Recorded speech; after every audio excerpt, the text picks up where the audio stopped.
Last week we took you through the childhood of a mystery man, a childhood that was full of failures on the part of everyone who was supposed to be an authoritative figure. This week, we're going to jump back in after the circus fire and take you through that mystery man's later years in life. So buckle up, cuz this gets a bit rough. It's evil! Don't touch it! It's alive! I was with you. They're coming to get you by the power of Christ. This is Me? Hello, Mr. Fancy Pants.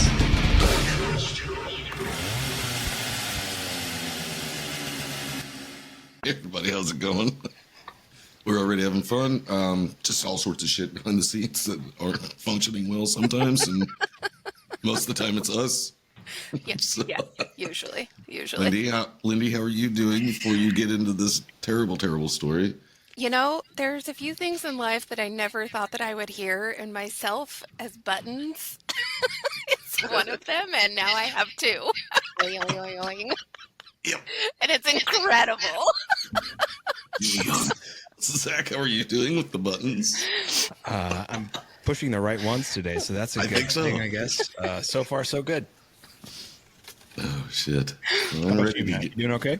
I'm doing all right. I'm ready to get in on this. I think we just started a little secret club that we have a few members for already, Yeah. which I'm pretty happy about. We released the first Bonus episode of episode. our bonus episode for the people that are subscribing for that material. If you'd like to do that, you can do that on Spotify for $1.99 a month. And with that, you get Can't get a bottle of soda for that. you definitely can't get a fucking Starbucks for that. So No, you certainly can't. no. So Ready? Yes. Okay. Nope. He says no. So last week we ended with the man setting an entire fucking circus on fire and ending the circus effectively. Well, once he ended that circus, he hopped on the next train headed for St. Louis. The Illinois Central Railroad Company was in the midst of a full strike. The man was hired as a blacklegger, which is someone who beats strikers into submission. And not surprisingly, he excelled at it. I was gonna say, Yeah, I was like, I it's bet he right in his fucking alley. Yes, Hey, if you do what you love, you never work a day in your life. that's right. He was paid in wads of cash for his time, and then I don't like that you used wads, but You're welcome. okay. And then the strike just ended. He did his job, and everybody came to an agreement. Strike ended, so he was out of work. He's like, damn. Yep. He left St. Louis within a week because at this point, everyone that he had beat to shit knew who he was, Yeah. and they Not were. good. Yeah, Not good. so anytime he went into a bar, anytime that he was on the street, he was being approached by groups of people who wanted to fight him. Yeah. He's Which, a cop being thrown into prison. yeah, basically. Yeah. basically. Oh. I'm from the loot and I'm proud. He acquired a pair of pistols and also a young man known as his punk or Angelina, which in the We know. Go ahead. in the transient community, that was a child who could fit into small spaces for break-ins, and they were also used as sex slaves. That's a pumpkin. Yeah. The pair of them roamed the countryside committing burglaries and amassing a shit ton of cash. When they got to Jacksonville, Texas, they were caught breaking into a townhouse and were sentenced to 40 days on a road crew. 40 days. Chris Davidson, man. Yeah. On the midnight train to Memphis. Yeah. So the boss of the road crew decided that he wanted the Angelina for himself, so he kept stealing the Angelina and using him for his own What purposes. in the fuck is going on? This must have been a handsome little fella. It must have been. It must have been. Anyway. So the Poor man, bastard. the man, I hope he liked it at least. Fuck me. the road crew boss actually ended up getting tired of the Angelina and just passed him back to the man, and they ended up serving out their time. And on the final day, when the pair asked for their things back and were technically free, they were told no, that they couldn't have their things back because the man was so good at doing this work that they knew that they were never going to complete. Yeah. They were never going to replace him. They were never going to end up completing this job on time if he didn't stay on board. So the boss wouldn't give any of their things back, wouldn't release them, wouldn't anything. So that night, they tried Shawshank to Redemption. they tried to escape. Escape. I don't know how you can escape when you're legally free, but Right. the man ended up being caught, and he was punished by the snorting pole, which is a 12-foot pole on end, and there is like a rope run through it for a hoop and then handcuffs onto that. So you lace the hoop up under the chin and connect the handcuffs, and then they stand the rope up until you're on your tippy toes. And What's any of this have to do with cocaine? You said snorting pole. right? You thought I was going to say gay porn. I did. So the man was pulled up to his tiptoes, stripped naked, and whipped with a snake whip. And I don't know if anybody knows what a snake whip is, but they're actually specially designed whips that have metal points on the end so that when snakes are hit with them, it goes through the snake. So they've got stinging ends on them, basically, that are powerful enough to cut a snake in half.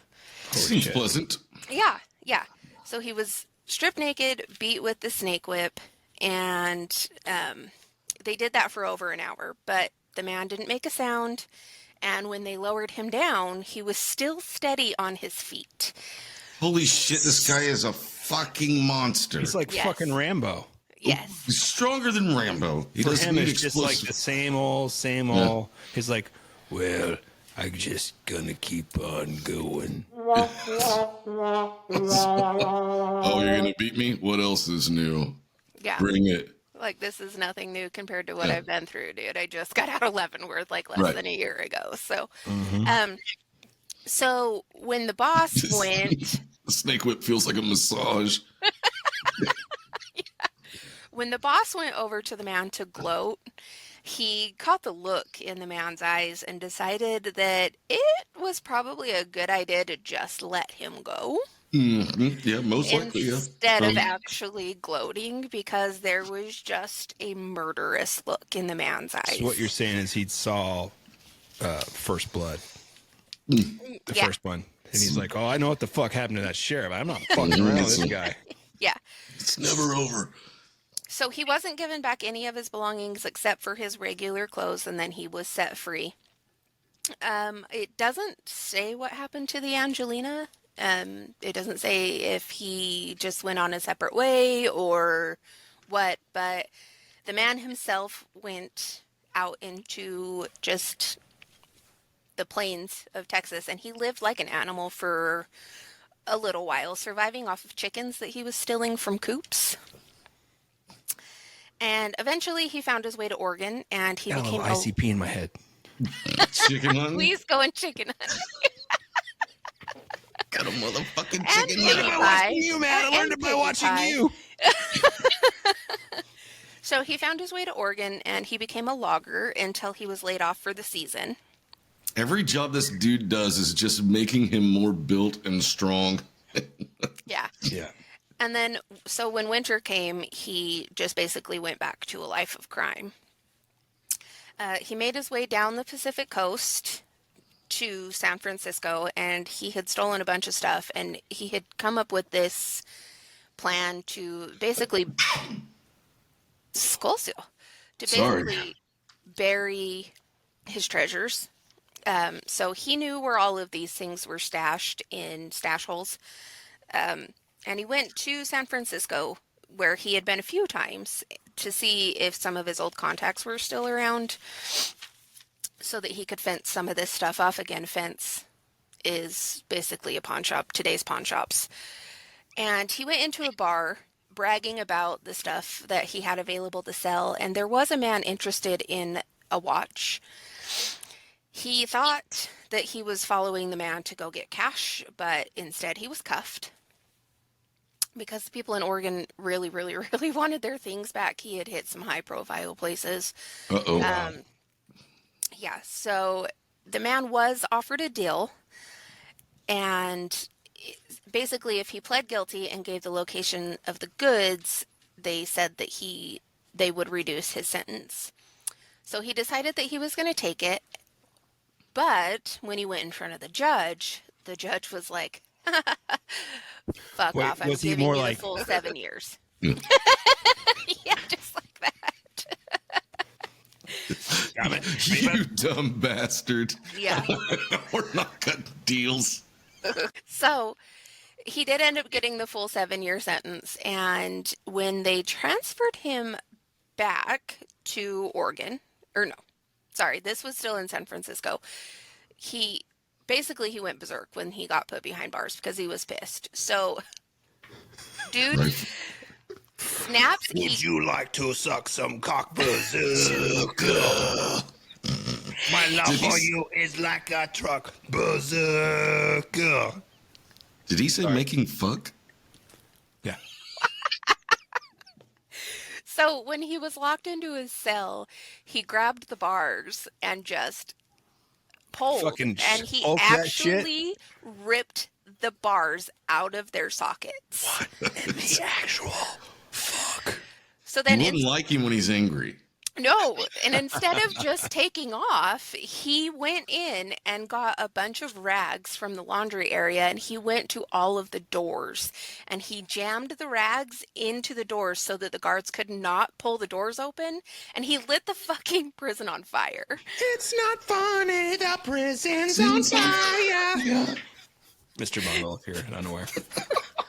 So he did end up getting caught, and he was dragged into the yard, and then his ankles were broken with a hammer, and he was thrown into solitary confinement until he was transferred to the Salem Correctional Facility. And I'm picturing some misery type shit. Like they just put a block in between them, fucking Hobbled him. let it eat. Yeah. Yeah. So as soon as he got there to Salem, he found his chamber pot, he filled it with piss, and he flung it at the guard. Making What a else you gonna statement. do, man? This guy's life has been a shit show. And he's just like, fuck you too. You know what? Fuck everybody. Fuck everybody. So then he was beat, and well, he was caught, and it took a ton of guards to actually catch him, and they caught him and pulled him up and chained him to his cell door. So his feet weren't touching the ground. He was actually chained, strapped to his cell door, and then he was beat. And This guy's skin's got to be like fucking leather. Just like, it's nothing but like scar tissue everywhere. yes, He's like a fucking turtle. well, they left him up there for Teenage Mutant Ninja Turtle. He's got a shell across his back. You can't penetrate. The dude's just been beaten too many times. He's got to be Raphael, though, if he's going to be Teenage Mutant. He's Raphael. because he's the big one. He's angry. He certainly is. What the guards didn't realize was when they did that, they pulled all of the man's own weight off of his body. So they actually helped his ankles heal the way that they were supposed to instead, because they never gave him medical attention. So when he was off of the weight, his feet would just dangle Heal. and Yeah, and his bones actually ended up healing the correct way this time. Did he pull in the Andy Kaufman and go, "Thank you very much"? No, they're turning him into just like this has been broken, but it's healed back up properly, so it's going to even be tougher to break. Just making him indestructible. Yeah, basically. We can rebuild him. We can make him stronger. We can make him faster. So the warden at the Salem Correctional Facility was sorry. Fucking hell! Bless you. He was just kind of a sadistic son of a bitch. Like, this actually is, if you go and read about this warden, he actually is just like the warden from Shawshank Redemption. So shit. he was Sociopath, fucking asshole. yeah, he was doing things like he was cutting the prisoners money for the labor that they had done, so they weren't getting paid. He was checking letters and stuff. He was pulling money off of their books, or he was lying about the amount of money that came in, that kind of stuff. And he just wanted, like, he needed a prison that was like military. He needed an Basically, Andy yes. Dufresne. Yeah. So when the man, I almost just said his name. Down. I would have just blew all of this. When the man met with the warden, he basically said, "I'm going to keep doing what I'm doing, and you're going to keep being a piece of shit. So, like, let's just cut the rigmarole and fuck yourself."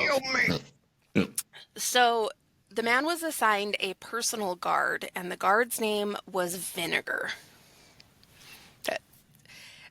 And Vinegar was assigned to him to try and break him. Vinegar was given a special room for his special set of skills that This guy needs fucking kryptonite. He doesn't need fucking vinegar. No. Yeah.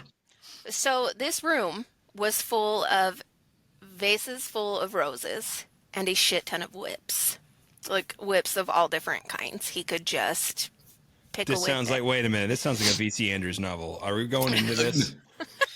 I can actually hear Albert Fish jerk off Yeah. in the afterlife with the thought of this room. Well, Vinegar couldn't break him with just this room. So the warden met with the man again to see what could be done to quiet his problem child. Hook him up to the machine. The problem child was just like, "I'm not going to respect you. I'm not going to respect you. I'm not going to respect your policies. I'm not going to live by your rules. I am going to do everything I can to escape this place."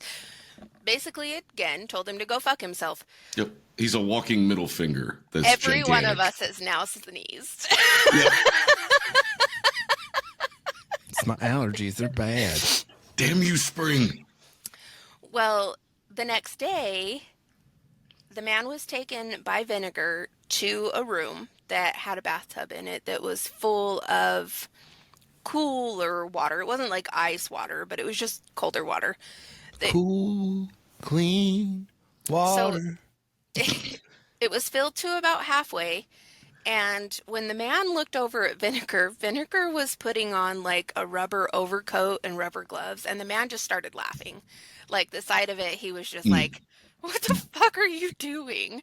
I'm guessing electricity is what he's going to be doing. You don't want to get yourself wet or what?" Well, I made her do it. Vinegar got pissed when the man started laughing at him, and Piss and vinegar. He reached down and pulled a cloth off of a sponge and battery setup. Ooh. This was known as a hummingbird, and basically what would happen is you would get the sponge wet, and it was connected by like battery cables. Current, yeah. Yeah. Jump And leads. as you moved the sponge up the person's body, it focused the electricity on wherever that was. And This is a common torture technique for the, dare I say it, the CIA. Yeah. so still, the man didn't break. And I'm not quite sure how, but he didn't break. So He's fucking Rambo. he, The evil version of Rambo. yes, he was working in the prison's workshop. He's And- fucking Bane. I mean, really. The dude Yeah. is fucking Bane. He's getting angrier and angrier and bigger. Yeah. What the fuck are we doing? Why didn't they just give him HGH?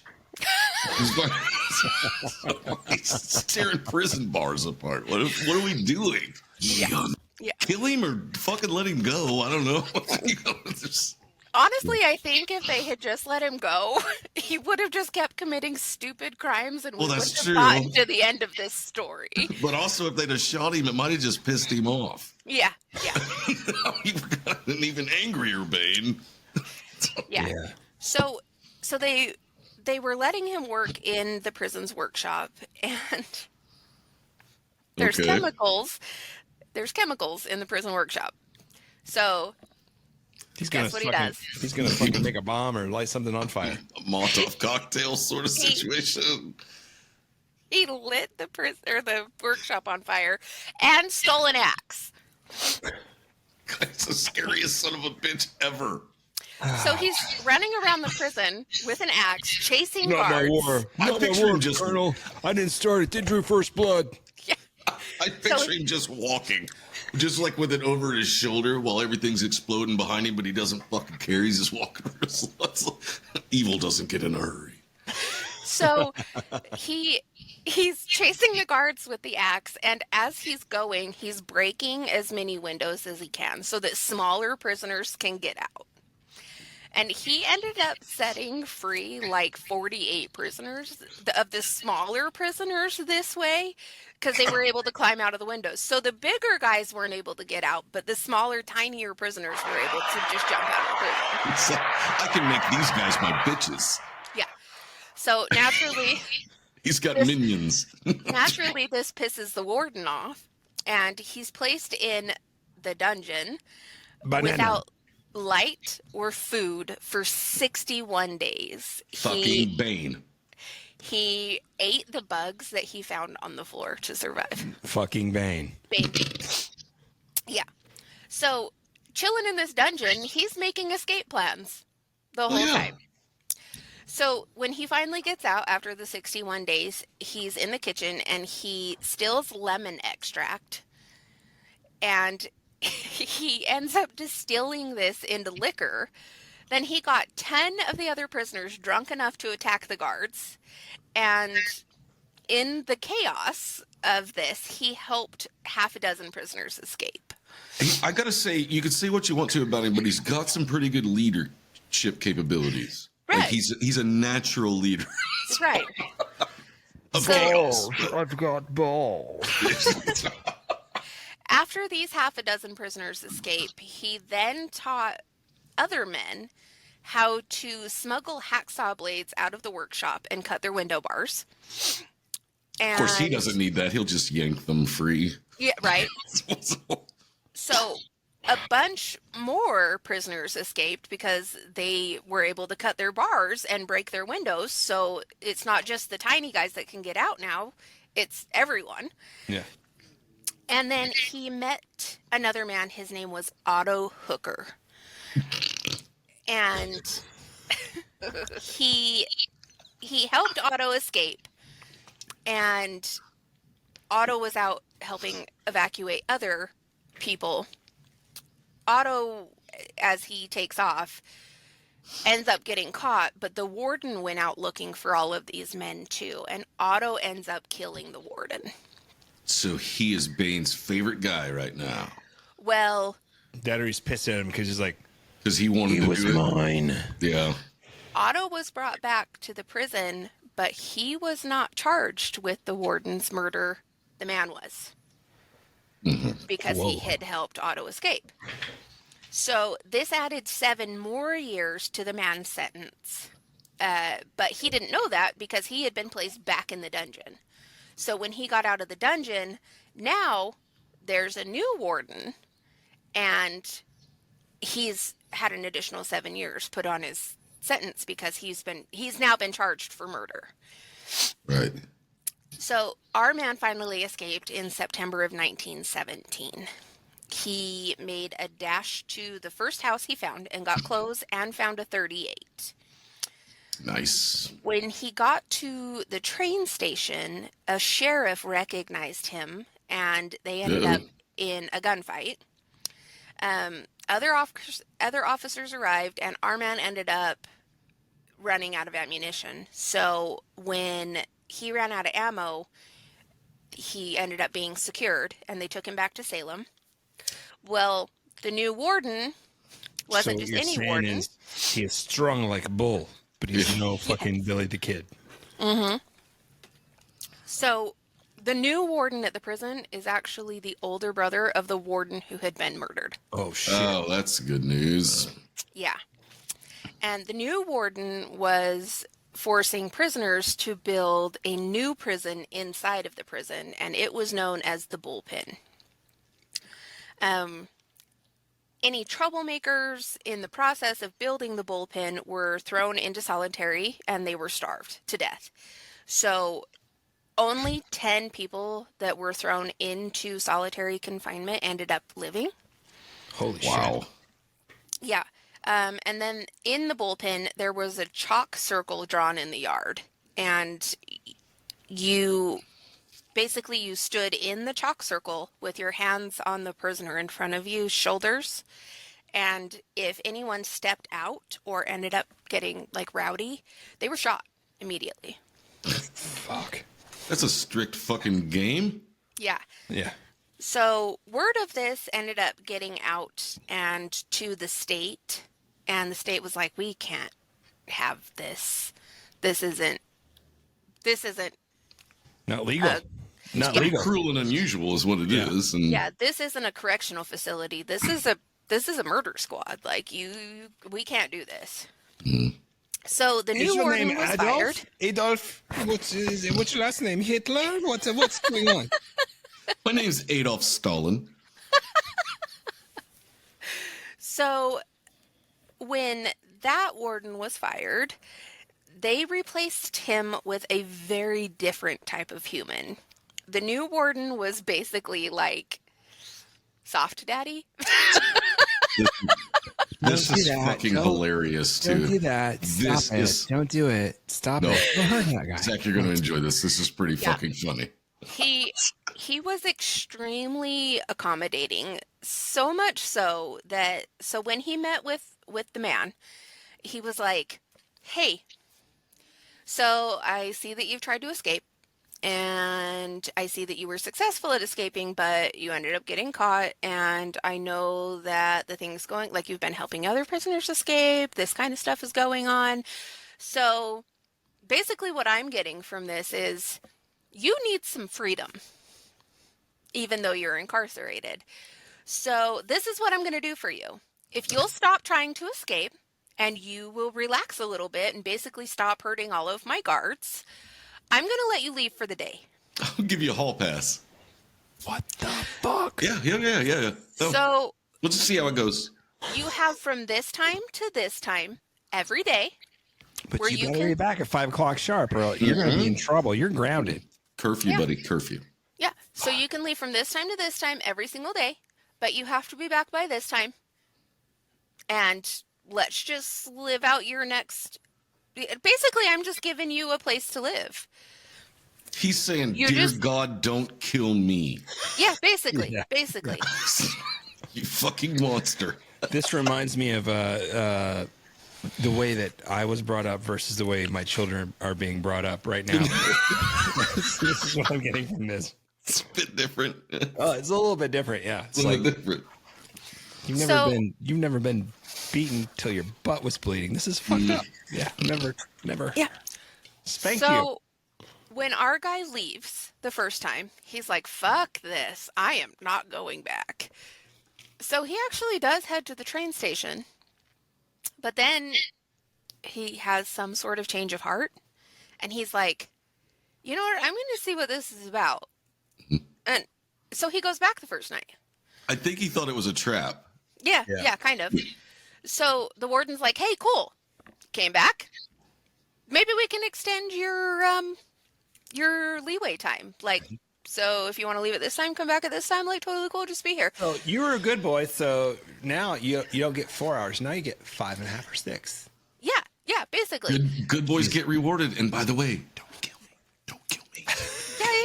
Yeah. So our man and the warden end up being actually kind of friends, and the warden is teaching him. Because the warden's like, thank God he likes me. Thank God he likes me.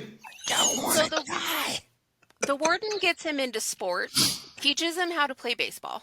And the man's like, I'm not really digging the actual playing. Like, it kind of hurts my ankles because, he's had his ankles shattered with hammers. Shadoogie. So the warden's like, okay, cool. You know what? Let's keep you as a part of the team so that you can go out on tour with the baseball team, with the prison's baseball team to other prisons. And you can just be like the gear handler or whatever. So he gets to go and leave on the bus with the other prisoners to different prisons to hang out during baseball games. Then he comes back. I picture the bus breaking down and he just picks it up and carries it. No, guys, stay in there. I got this. Yeah. It's only 37 miles to the next town. We got it. Then the warden's like, hey, listen, I think that music might help focus your anger a little bit. Like, Certainly does mine. Let's get you into some music. So the man he's really not good at the music portion of it, but he ends up being like the leader of the marching band. So Didn't see that coming, did you, Zach? What the fuck? He's not throwing a baton though. It's like a rail from It's more like the a railroad. dildo. It's throwing a dildo. Is that? It's like a big piece of eye iron, and he just tosses them out like. So he gets to put together like all of the events and stuff for the marching band, the prison marching band. He's an event planner. Yeah. What? Yeah, essentially. So, but Hold the the man, plan event.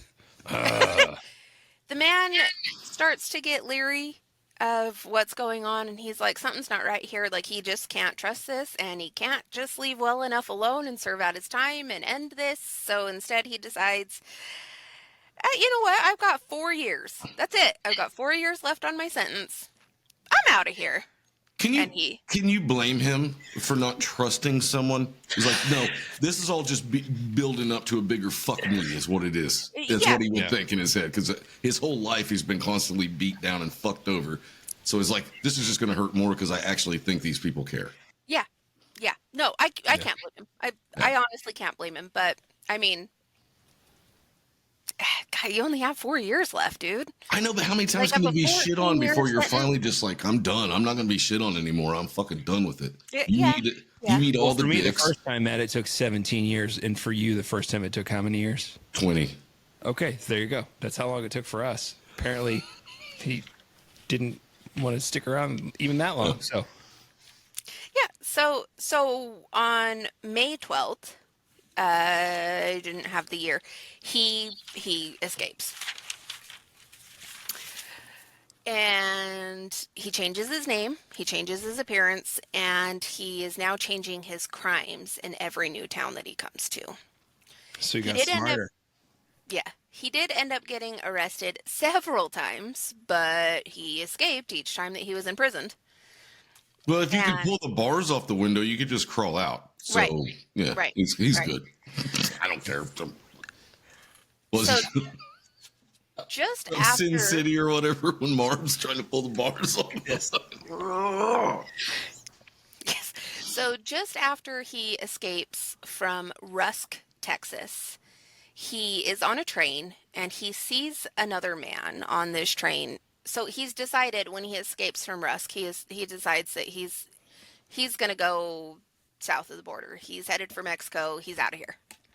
Did this other man bum a cigarette and a drink of his whiskey to give him some advice? No. Did he say, you got to know when to hold him and know when to bend him over and fuck him up the ass? Close. The other man is flashing a bunch of cash that he had just earned from working the oil fields. Don't count your money. Oh, yeah. Yeah, basically. When you're sitting on the train tracks, because some big ass fucking Hulk guy is gonna come and take it all. Thought you was gonna say come in your ass. Matt, this is not that kind of show. No, this It is that kind of Yes, it is. Is this where we're going? Are we getting ready to transition to that? Yes. Rape monster. Is this the point where it goes really dark? Yes, actually. Okay, then at this point, let's take a we're pause. going to transition after this point. So go ahead and say what you got to say. Okay. Let's take a pause real quick. After you say this sentence, we're going to take a little pause. Okay. So the man decides that he is going to follow the guy off of the train, and he cannot figure out if he just, like, because the man was flashing cash, yes, but it wasn't like an enormous amount of cash. It was just enough to catch his eye. Yeah, but look at the way he was dressed. He was fucking asking for it. Yeah, exactly. Exactly.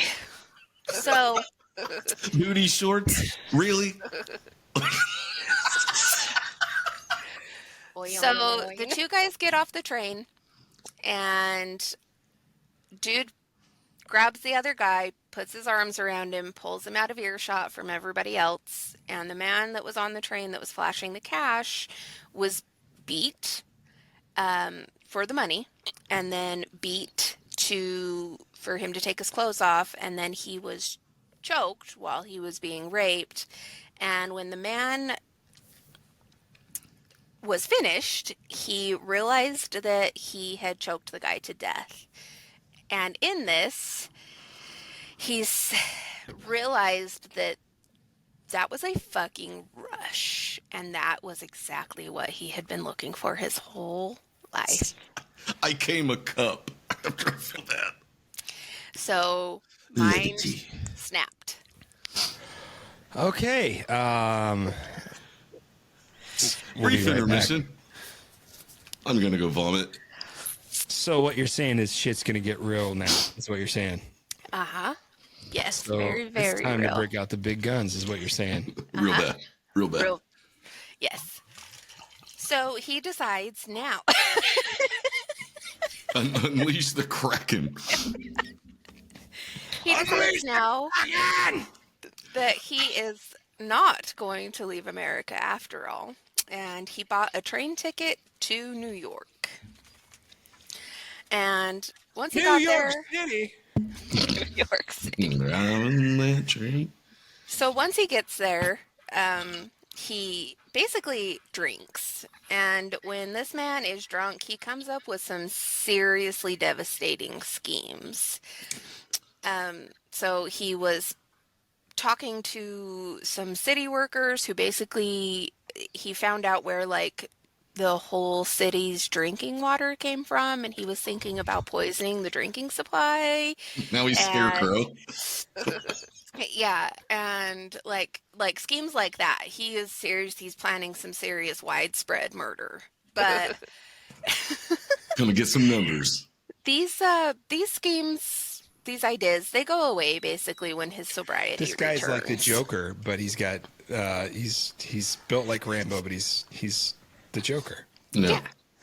Yeah. And then he wakes up in the morning and goes, no, I can't be bothered. That was stupid. That was a bad idea. So when he's sober, he decides that he needs to get a job. And he is actually given a job on a Navy ship. And they gave him some funds to, get everything squared away, basically, whatever. Wait. In the Navy. Sorry. And then YMCA. He's the Hulk character. Yeah. Can you imagine the Hulk doing that and be like, I love all these really, really active men that are all really good physique. Can't wait to go hang out with them all. Maybe bend them over and spit on my cock and, whatever happens. And Zach has officially broken open the whiskey. There we go. Like the way your ass looks in that suit, boy. Yeah. So they gave him some funds to get his affairs in order. And instead of doing that, he went to the bar and got shit-faced. Mm-hmm. So he shows up, he reports for duty, basically, drunk. and And Barney. they let him on the ship, but then like the captain realizes that he's trash. And They're not condoms, they're balloons for a party. he gets tossed off of the boat. Tossed off. Okay. Yeah, well, thrown off. Okay. So he goes and gets drunk again, and when he's drunk this time, he decides that he's gonna set his target of destruction real high this time to the man who basically fucked up his life to begin with.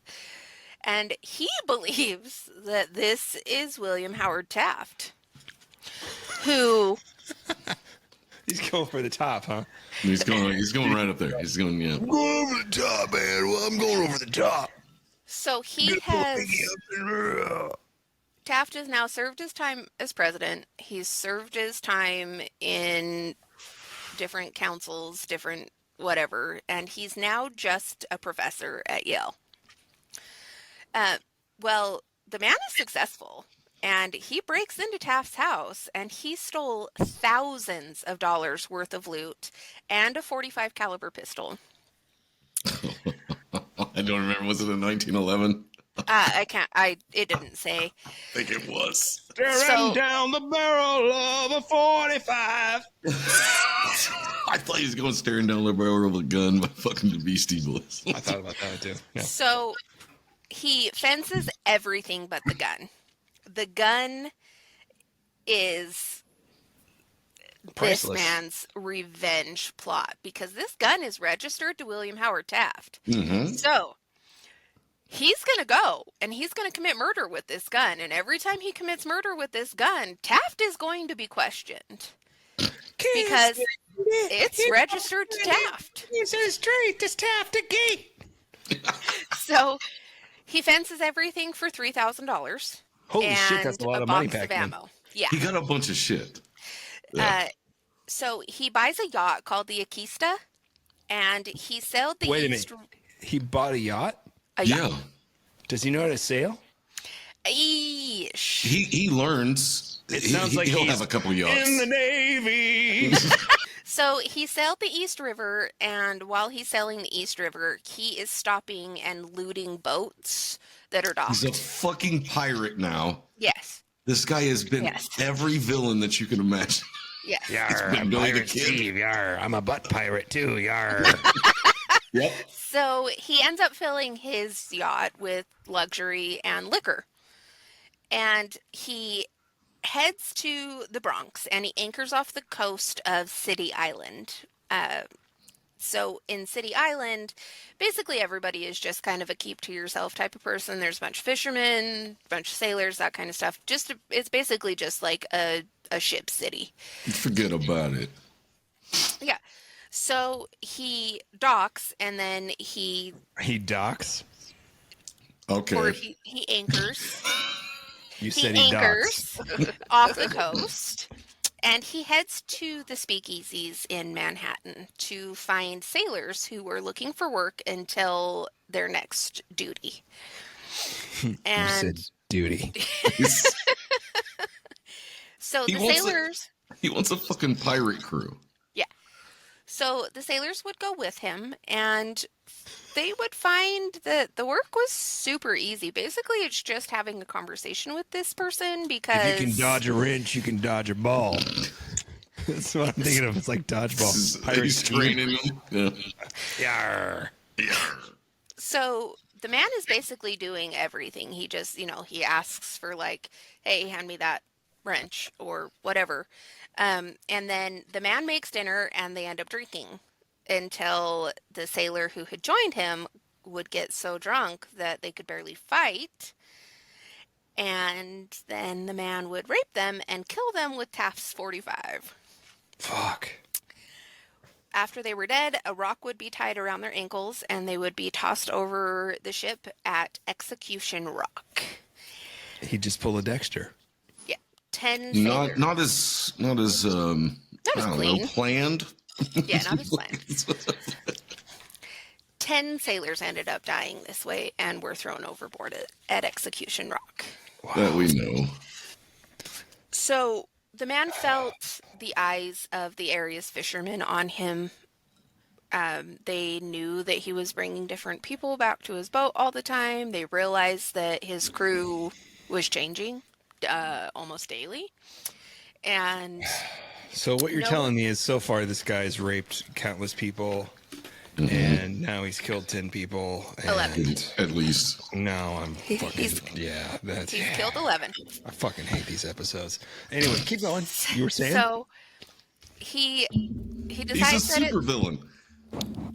he decides that it's time to go, but he needs to go to the speakeasies one more time to find 2 sailors to sail with him. These Was he sailors, like, hey, why don't you come sail away with me? Come sail away. Damn it, I Come can't get sail through away. without singing the whole song.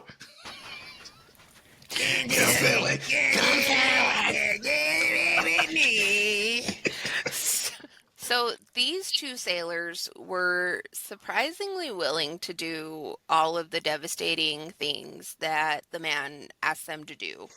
What does And any of this have to do with gay porn? they helped him raid and loot every yacht possible on their way to Atlantic City.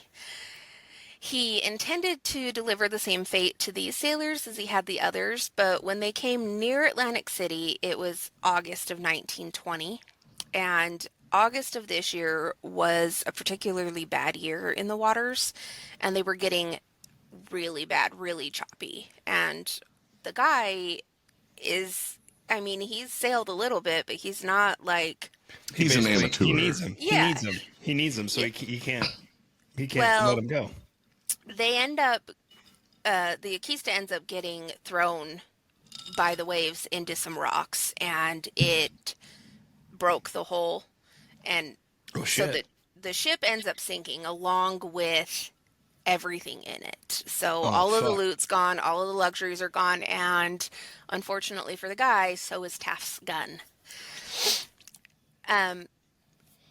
Everybody ended up surviving this. So the man ended up swimming to shore. So did the 2 sailors. But the 2 sailors somewhere realized that This motherfucker's crazy. he's not going to let us go when we're done, when we make it to Atlantic City. He's going to kill us. So they actually swam to a different area of shore and they got away, which these are the only 2 people who the man had intended to kill that ever lived. Wow. Okay. So he decides, I'm going to stay off the water for a little while, and he ends up riding the rails again for a little bit, brutalizing men on his way. But he's not getting very much pleasure from this because he's now figured out that it's the murder portion of it that he enjoys. So he decides to return to New Haven, New York for more loot. He picked a house, but unfortunately for him, the family was awake and the staff were still present. And the staff realized that they could get away while he's doing whatever with the family, and they went and called the police. And because they're in a high-profile city and Taft's Cops house were right had there. already been looted, New Haven's pretty up there. Yeah. yes, the police were called and he was arrested. He used a fake name and he ended up getting 6 months. After this stint, which he actually did, I know what Zach's thinking. What is this, Canada? yeah, 6 months. 6 months, exactly. yeah.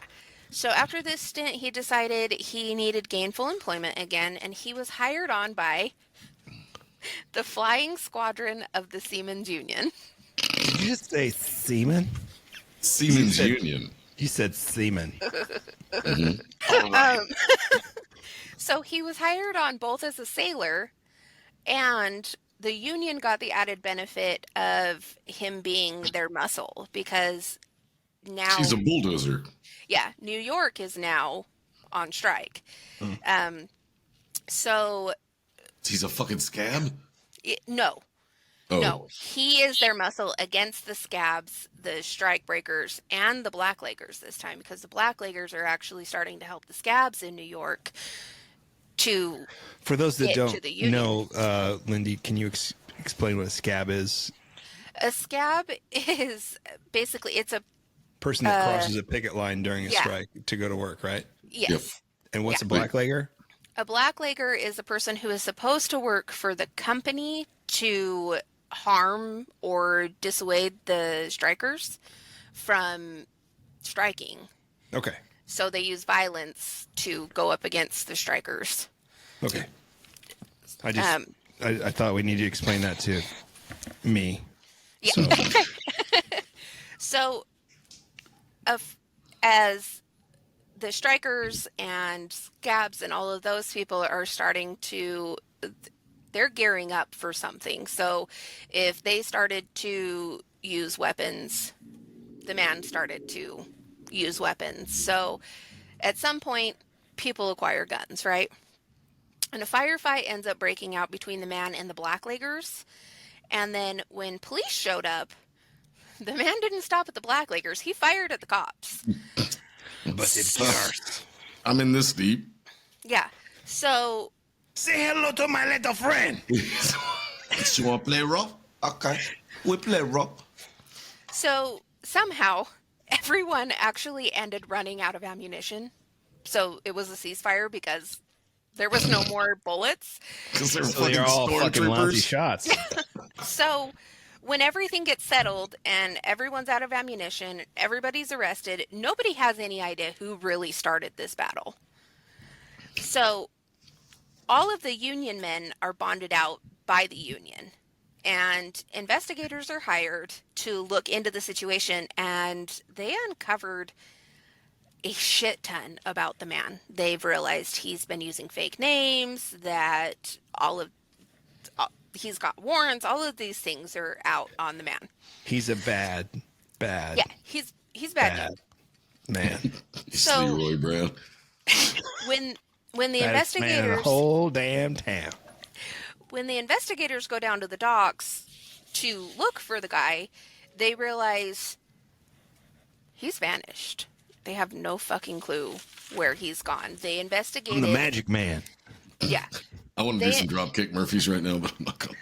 So they actually investigated everyone. They investigated the company. They investigated other union workers. They investigated people that this man might know in the area. They were searching people's homes for him. They really wanted to arrest this guy. And nobody actually had any idea where he went. They started looking at railroads, Because everything. I'm the magic like, man. Now you see Yeah. me. Now you don't. They're like, where the fuck did this guy go? Well, turns out he actually pretty stowed awesome. away on a ship that was headed for Portugal. And so it was headed for Portugal, and then it was supposed to go to Africa. And after a few days, the man comes out of the bottom of the ship and lets the captain know, like, hey, I'm here. The captain's pissed that somebody was able to stow away on a ship. But he looks at him, he's like, you're like fucking Rambo, and I'm not going to fuck with you. Yeah, right. he's like, you're a fucking brick shit house. All right, No. here we go. I'm going to let you work. You got a ticket to ride. Yeah, I'm going to I'll let put you some Beatles work in this shit. and earn your keep here. So long as So- you don't beat the living fuck out of me. Yeah, so Go to your corner. he earns his keep and then some. Like, this guy is worth 15 guys on his own. And the captain's like, fuck, okay, awesome. They As long as stopped you're in just trying to fuck Portugal. me up the ass, we're all good. Yeah. They stop in Portugal, and then they end up going to Africa. And the captain, when they get to Africa, was like, hey, stay on. Work for me. Stay on the ship, please. Yeah. And the man's like, you know what? I'm going to be 100% honest with you. This is It's a not lot my like bag, prison. baby. It's not my bag. This is a lot like prison, and it's just not for me. And no, I appreciate you letting me stay on the ship and not throwing me off in Portugal, but I'm done. Yeah, I So kind they of want your job. Yeah, so they shake hands and part ways. Well, in Africa, the man found that the Sinclair Oil Company was doing expendatory exploration in Angola, and he was like, oh, well, you know, no matter what job that they put me in, I can do this.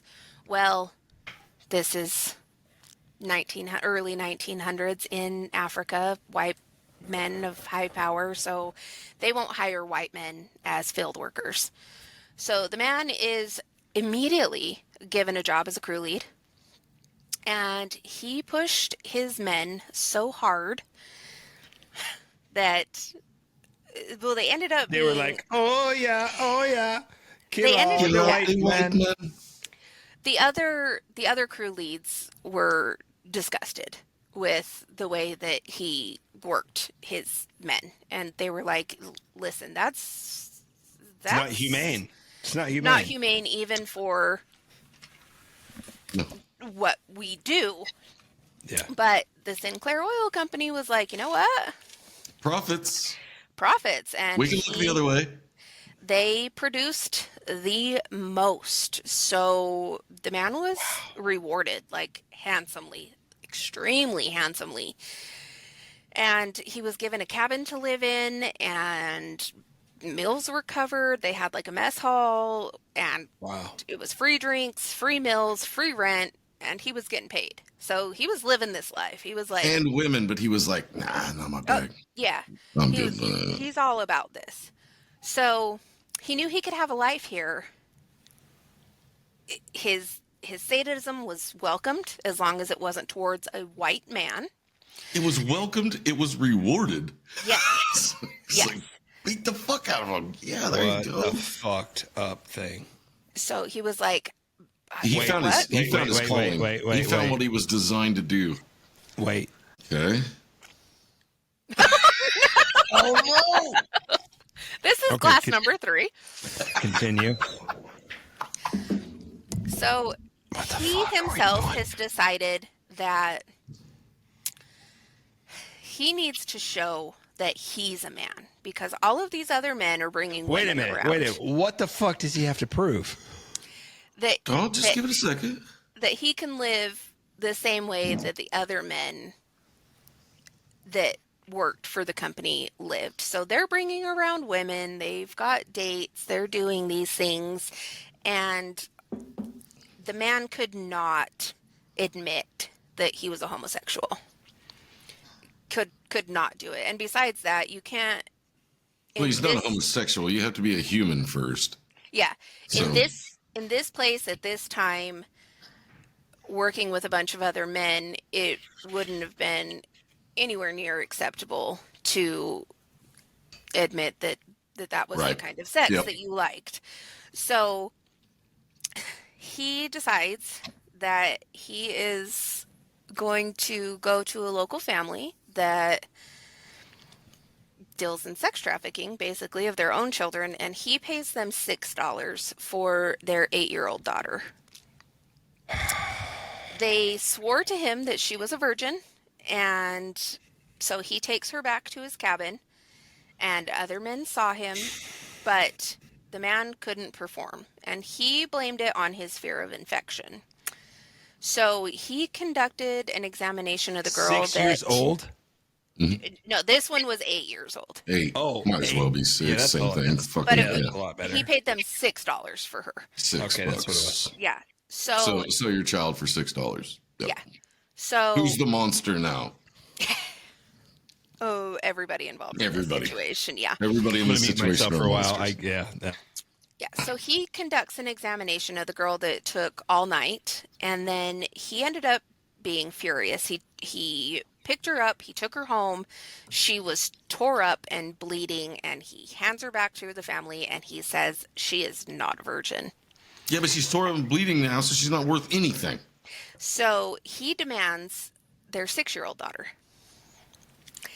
And the family couldn't do anything about it, so they handed her over, and he gets her back, and something snaps in his head, and he realizes now that he was a monster because he didn't like women. And No, that's he- not the reason. That's not No. the reason. No, that's not the reason. But he actually, the only thing that happened to this little girl was he did take her back and strip her, but he didn't touch her in any way, shape, or form other than taking her clothes off. She put her clothes back on. He carried her back home, gave her back to the family. She's fucking 6. Yeah, What's to look at? exactly. So this little girl, fortunately for this little girl, she was unharmed other than the an old man just took my clothes off. Oh, Which is yeah, terrible. fortunate for Which her, is terrible. but she was But she also wasn't sold treated probably the a same- year later. Probably. Probably, yeah. Lindy, Yes. whatever you do next, no children. We got to take a break from the kids. No, no. This is what fucks me up more than anything else. Yeah, that's what bothers me more than anything. It's like, no, you might actually be a demon if you can do that to a child. That maybe it is real. Yeah, maybe you are, because you have to be something other than a human to do things like that. It's just fucking monsters.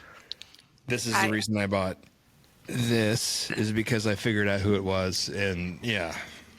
Mm-hmm. I will strive to find some sort of monster who didn't touch children. I'll do my best. Okay. I can't do this every week. Well, So- Jack the Ripper coming up. I hope so. Okay. That would be a lighter episode, actually. Really, It probably would be, yeah. So he starts drinking all night, every night in the mess hall.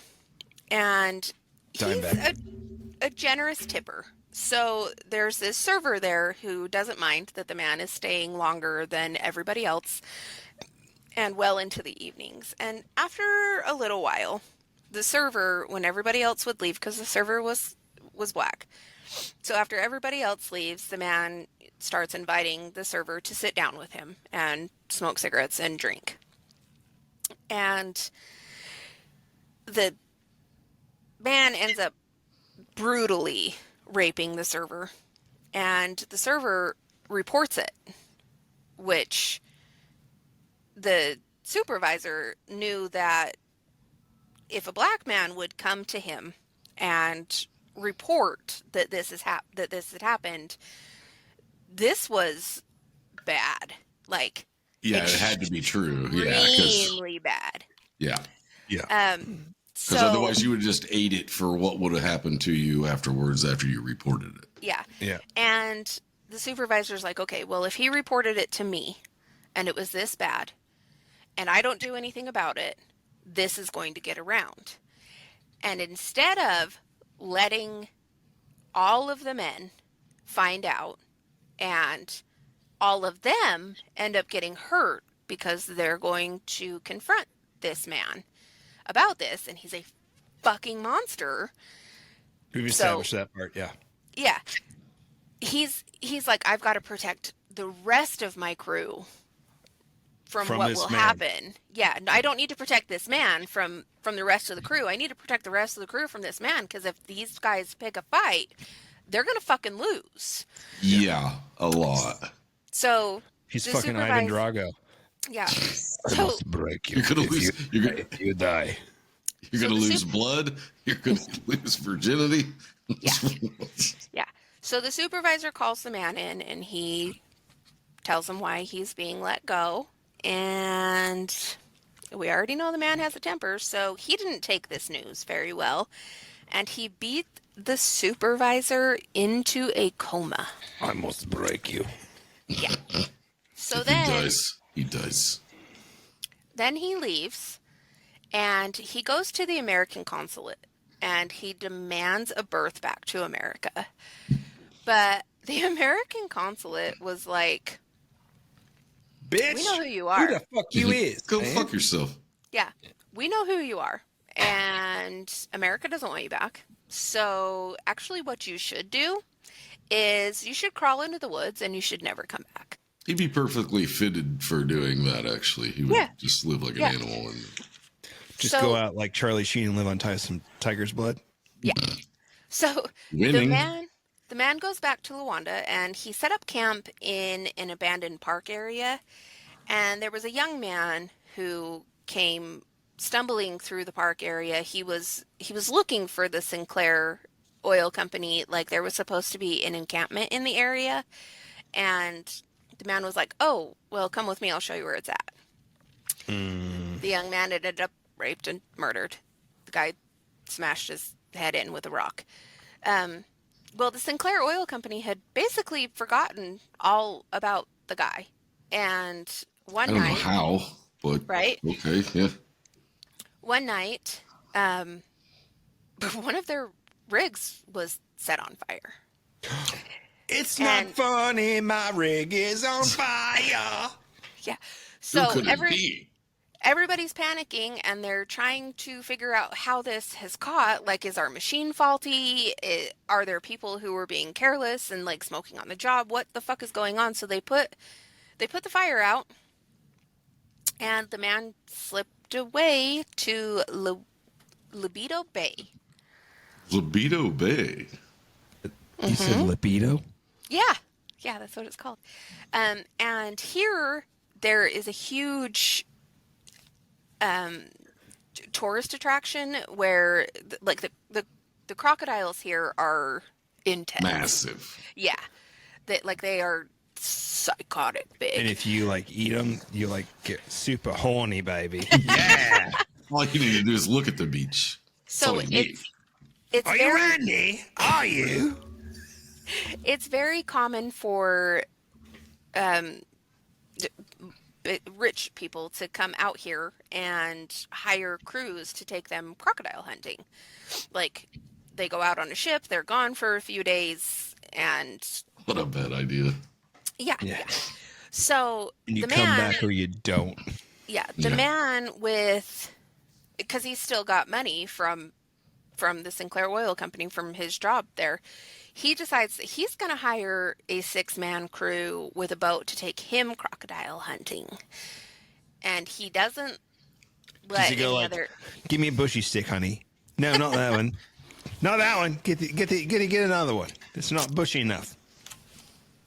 Crikey. So Crikey. the 6-man crew takes him out, and on the second night, he was able to lure each man away from the camp individually. Fucking pull a Rambo again. He's a sweet talker, buddy. Sweet talker. Yeah. So he gets them away from the camp. He rapes all 6 of them and kills all 6 of them. What the fuck? Then, Insatiable. then he drives the boat back into town. And Like nothing. And it's like, this is my boat, bitches. yeah, everybody's no, like, it is. Yeah, that's his boat now. That's your everybody's boat. like, where's your crew? And he's What like, crew? oh, they all got 8. Crocs which, got him.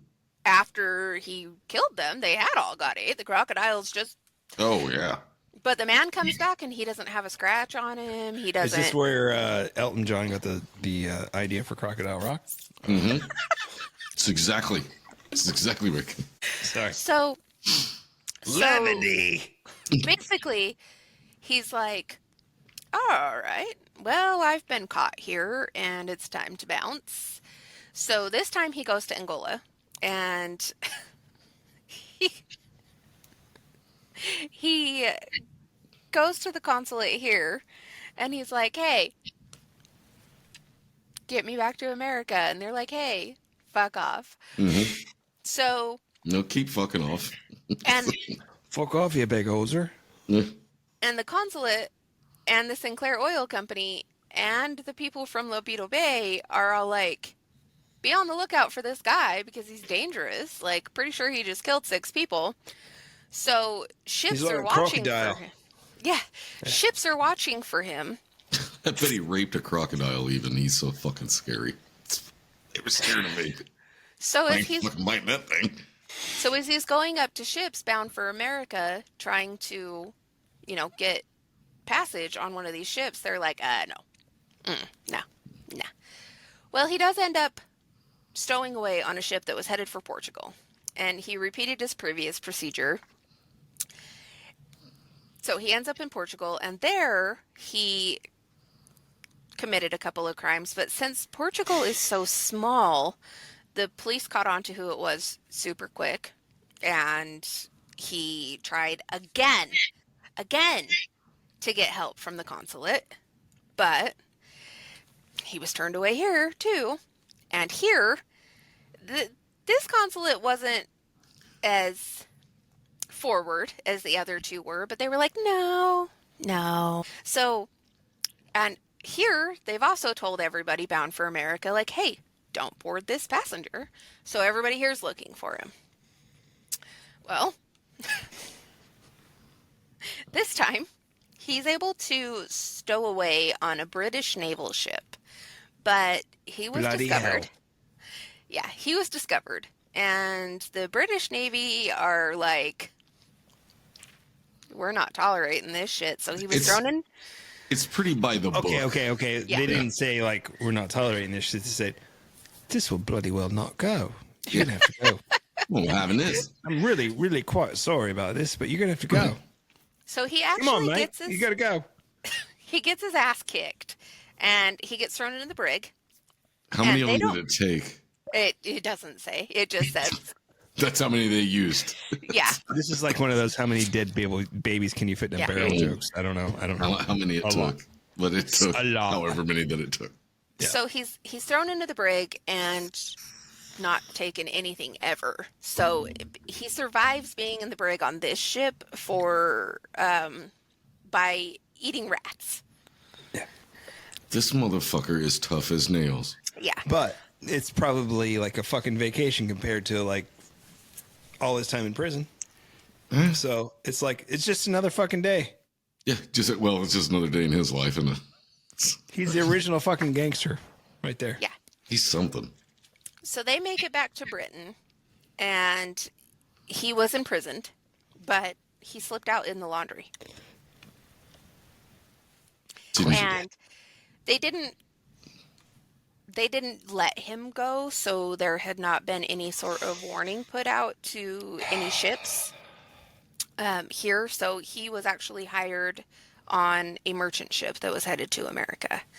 And he made it back to New York in 1922, and then he made his way to Salem, Massachusetts, in search of a yacht to steal. Where they hung him because they thought he was a witch. We're very close. We're close. Damn. I was hoping that'd be the story. So he makes his way around and ends up in Salem, Massachusetts, looking for another yacht to steal. And in Salem, as he's walking down the road, he meets 11-year-old George Henry McMahon. And they are chatting for a while. And then the man offered the boy a job that would pay 50 cents. And the boy was like, yeah. So they boarded a trolley, and they rode about 15 minutes to an isolated part of town where the man raped and killed the boy. Yeah, Chikatilo style right there. Yes. 3 days later, George was found, and a manhunt ensued for the stranger, but he remained at large. He made his way back to Westchester, New York, and he managed to get a job as a night watchman and get an apartment. And there was this teenage boy who started hanging around the mill after the man's shift was over and would share cigarettes and moonshine with the man. And they ended up actually engaging in consensual sex. They entered into some semblance of a relationship, which made the man realize... I'm surprised that was blowing his skirt up after he was, so excited about the other stuff, how he could just go back into the regular. I don't know. Yeah.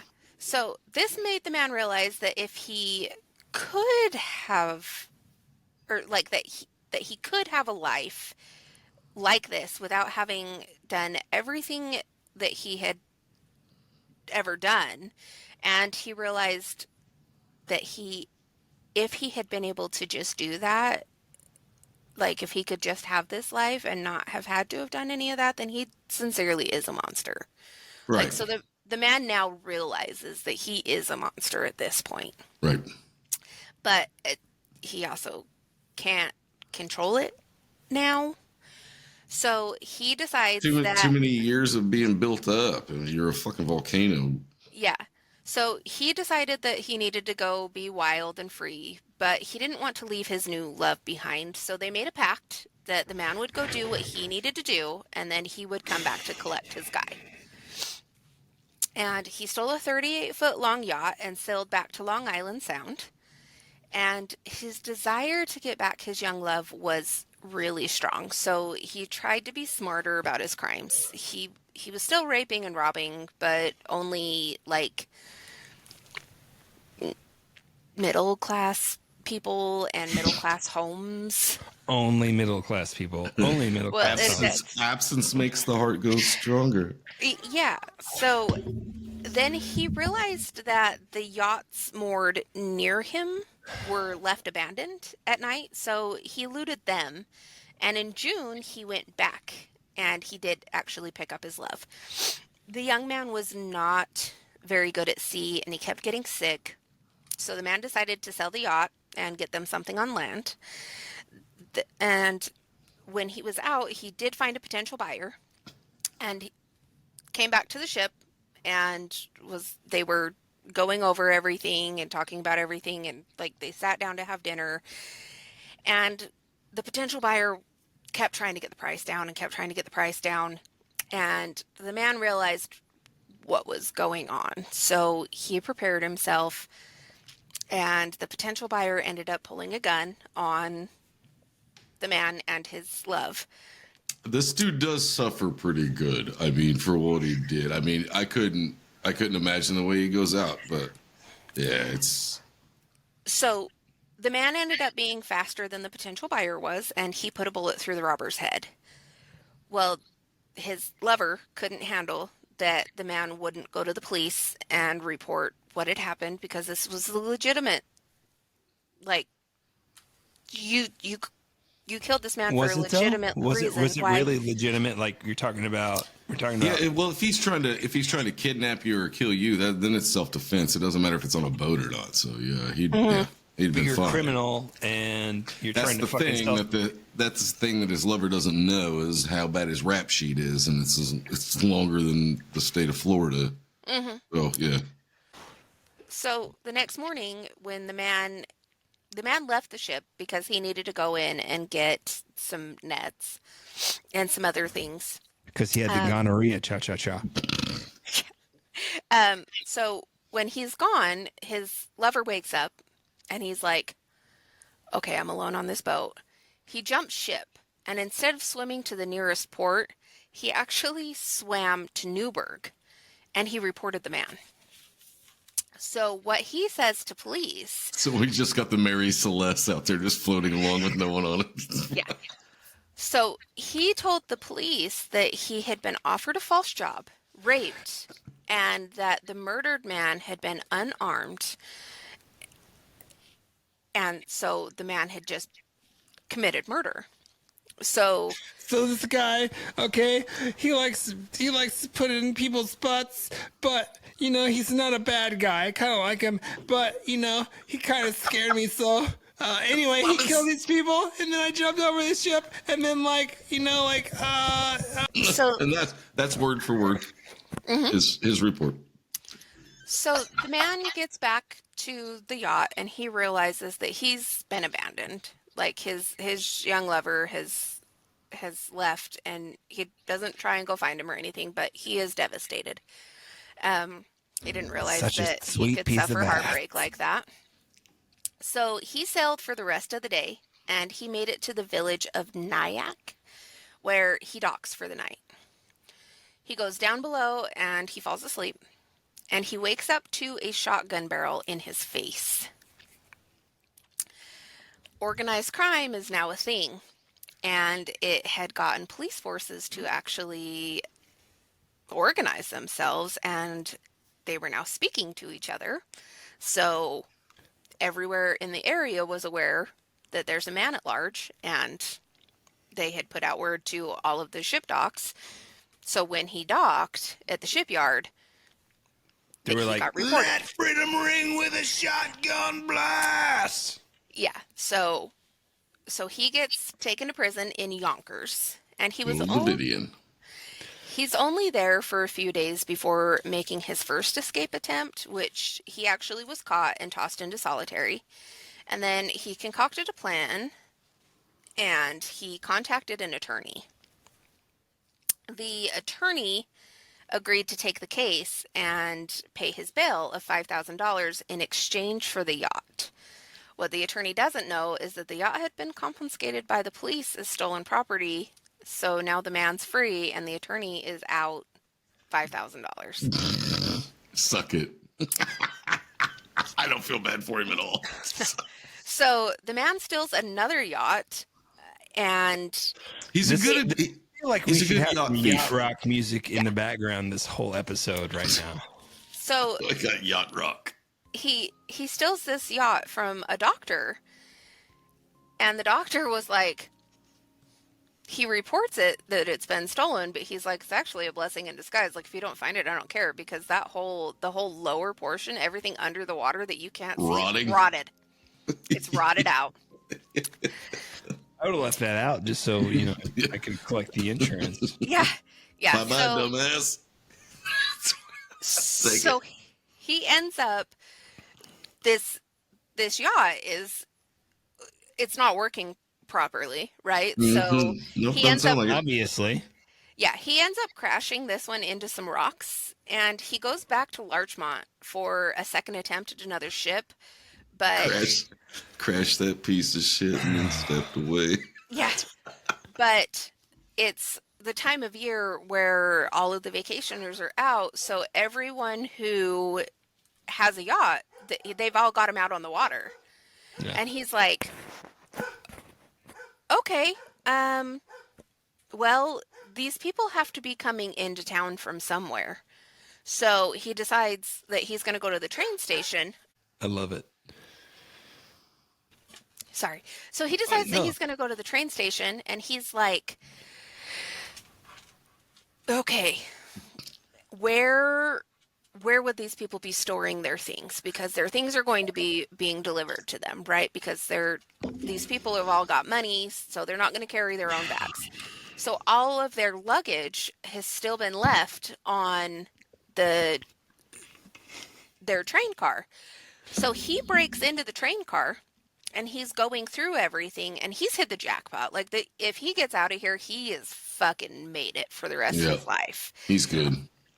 Well, but does he?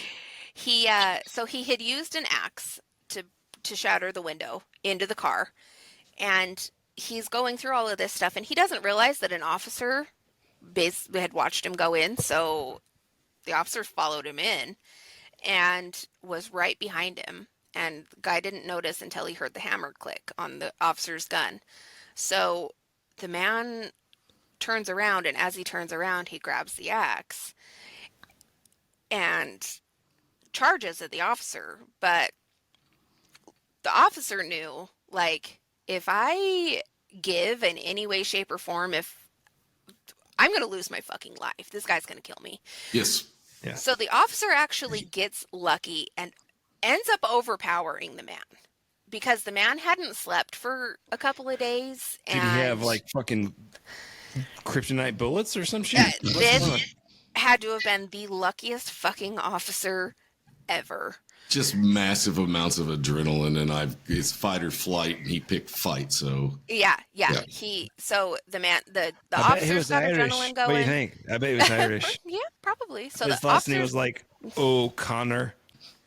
So the officer's working on adrenaline, and the man's working on no sleep, no food, no anything. He's got no energy, nothing. So fortunately for the officer, he ends up overpowering the man. They're able to get the guy to prison.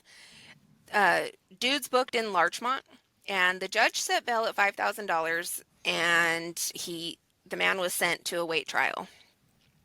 He didn't want to hang around New York because he knew if he stayed, they would find out about more of his crimes, because they already are on the lookout for him from the investigation before. They figured out a bunch of his names, all that kind of stuff. So he's like, okay, I can't stay here. I need to confess, basically, and get to somewhere where I'm going to have a shorter sentence. So when an officer comes in and tries to force the man out of his cell, he tells the man, I've killed officers for less. And he told Does he say like something along the lines of, fuck you, I won't do what you tell me? No.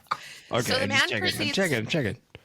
Proceeds to tell the officer stories from his time in Oregon. And so the officer stops, closes the door, he goes, and he tells his chief, and the chief contacts Oregon and found out that the man was wanted to finish out his 14-year sentence there, which, remember, he's only got 4 years left of.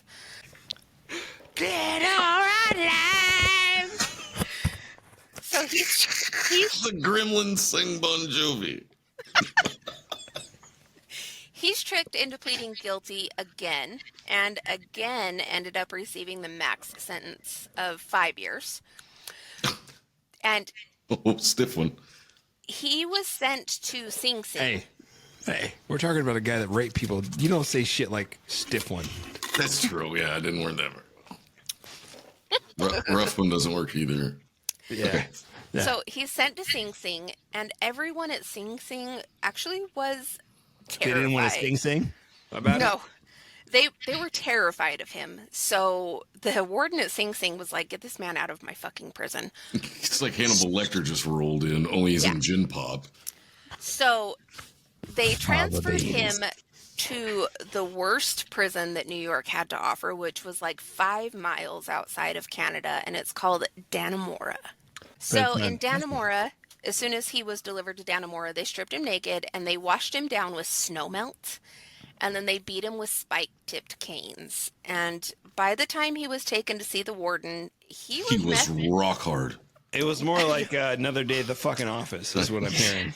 No. No, it's pretty bad this time. By the time he's taken to see the warden, he is messed up enough to actually slip up and give them his real name. Oh, wow. So, yeah, they fucked him up. So he gives his real name instead of his alias, and the warden writes it down, puts it in the book, and that's what he's booked under. And in the first week there, the man built a bomb, but the guards found it and beat the man on suspicion that he built it. The second week, he hit a guard with a 10-pound club that knocked the guard unconscious. The third Of course week, he did. Mm-hmm. The third week, he built a 30-foot ladder to climb the wall out, because they don't patrol the grounds at night, because they figured that this 30-foot wall is enough to keep the prisoners in. Like, nobody can get out. Well, They forgot about Bane / MacGyver. Yeah.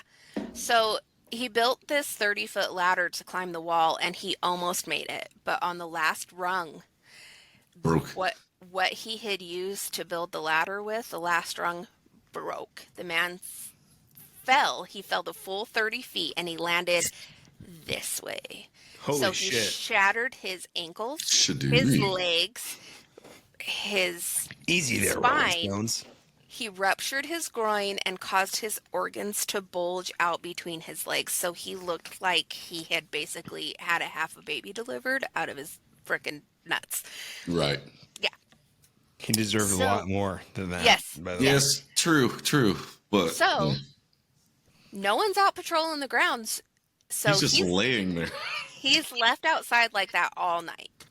He passed out from the pain, and in the morning, four guards come out and they collect him, and he is like moaning and groaning and begging for the hospital ward. He's thanking them for picking him up, and instead of taking him to get medical treatment, they threw him into solitary for a year and 2 months. Suffer, motherfucker.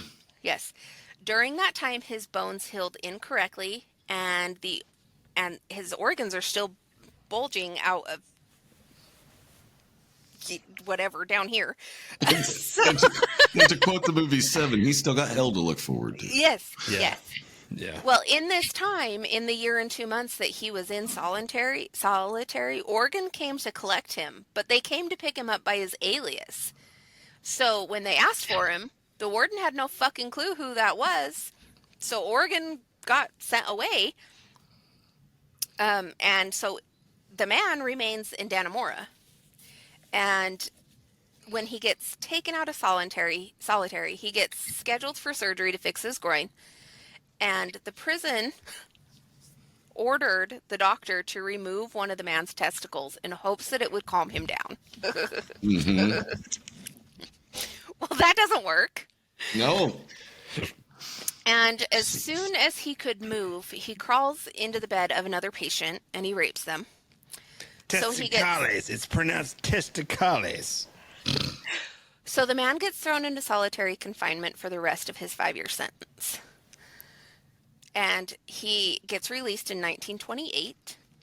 So he goes to Philadelphia making plans to become a warlord and retire in Africa. But first he needed to indulge in his deepest pleasure. Zach, goodbye. He met a little boy named Alexander Uzaki and promised him cash if he helped him. The little boy was raped and killed, and then the man made his way to Baltimore. Here he found a young adult and demanded his money clip, and the young adult wouldn't oblige, so he was beaten to death. And then the guy heads to Washington, D.C., committing a clumsy string of burglaries. He was caught and thrown in jail, and he was caught trying to escape, so he was taken to another snorting pole. You're good. And this What about time, the cocaine? What about the cocaine? this time, when they hoisted him up to his tiptoes, he was consumed with pain. Because, you know. He's completely broken. Yeah. Inside and out. So we've now figured out that when this man is to his breaking point, he starts spewing details. Stupid details, right? Mm-hmm. So he's hoisted up to his tiptoes, and he's consumed with pain, and he threatened the guards, and then he threatened their children, and then he threatened their wives. And he ends up giving details on how he would and had killed in the past.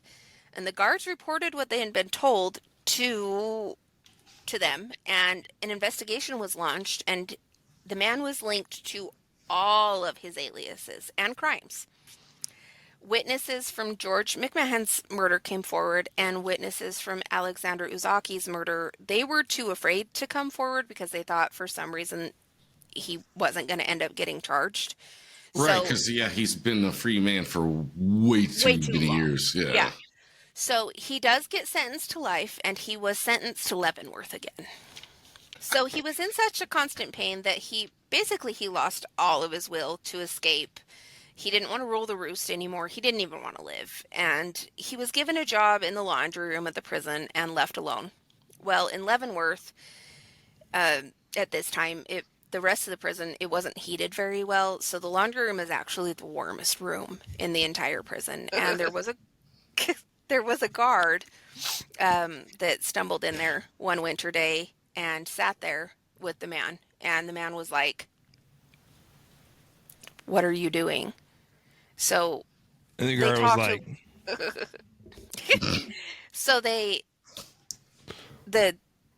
guard left, but a few days later he came back, and when he came back to get some warmth this time, the guy actually ended up beating him to death with a copper pipe.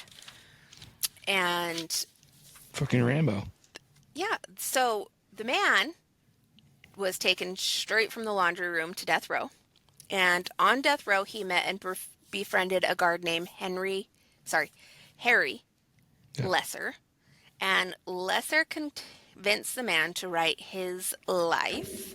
So he wrote a 2,000-word confession detailing everything that he could remember. He actually remembered enough that this is where this story came from. Okay. He was tried for the murder of Robert Warnke. On September 5th, 1930, he was taken to the gallows. He spit in the executioner's face and ducked his own head into the noose. They asked him if he had any last words, and he continued to go on and on and on. They realized that he was not going to shut up, so the executioner pulled the lever and snapped his neck mid-sentence. Holy fuck. All right. No. I do... I have one more question for you, Lindy. Who dis? I forgot. This is the man. I'm just kidding.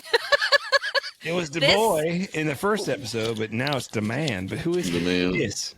The man that we are talking about, the monster that we were talking about in this episode is Carl Panzeram. That's what I fucking thought. Okay. I knew who it was, but I couldn't remember, and I didn't want to look it up. So Lindy told me at the end of the last episode. But as soon as she said, I was like, yeah, of course. Yeah. In the last one, if you listen, he said, Carl. Yeah, he did say Carl at the beginning, but I didn't. God damn it, Carl, shut the fuck up, or something like that. I thought he was doing some, I don't know, just get down. Something like that. Something like that. Get down, shit. Yeah. Thank you, Lindy. Thanks for indulging my mystery man. Thanks everybody for listening. I'm Spar. I'm Zach. Lindy. And we will see you Next Tuesday. Yeah. What he said. Later. Bye. Bye. Here we go. I was waiting for Zach. I did say. I said. I didn't hear you. We said it at the same time. Bye. I am a meat popsicle. It's evil! Don't touch it! I was with you. They're coming to get you. Power of Christ. This is Hello, Mr. Fancy Pants.